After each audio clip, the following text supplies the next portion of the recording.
First, I'm going to explain how to get the valve cover both in and out, as well as what to do about the VCT, which is one of the hurdles of getting that valve cover in and out. Okay, I don't have a good tripod setup to show you how I did it, so I couldn't film while I did. But this actually went back in surprisingly quick. One of the key things I did is I realized I had this wire bundle tucked underneath the hose. Brought it up over into the top. It gave me more room. So what I did is I come in, you got the valve cover, let's say this is the mating surface here, right?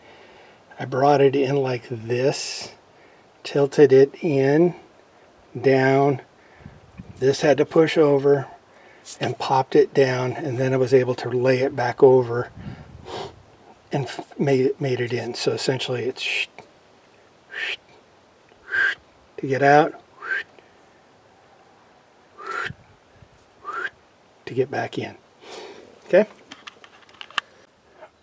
Also note, I don't have my solenoids in. I'm going to put the valve cover on, then I'll put the solenoid in, then I'll put the seal in.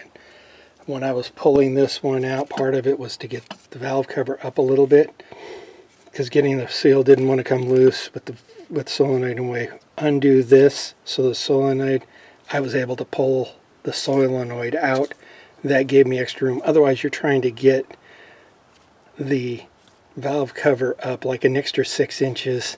It's fighting against this, it's fighting against it, it's fighting against the hoses in the back, it's fighting against everything. So pull them out, then get your valve cover off. That's where your solenoid goes, and you can see the little hole where the, just adjust it around, where the bolt goes. So you can just slide it down in here. There's holes big enough, and I'm trying to do it blind with one hand. Give a little wiggle, get it set like so, and then you just thread that down, and then I'll just put the seal around.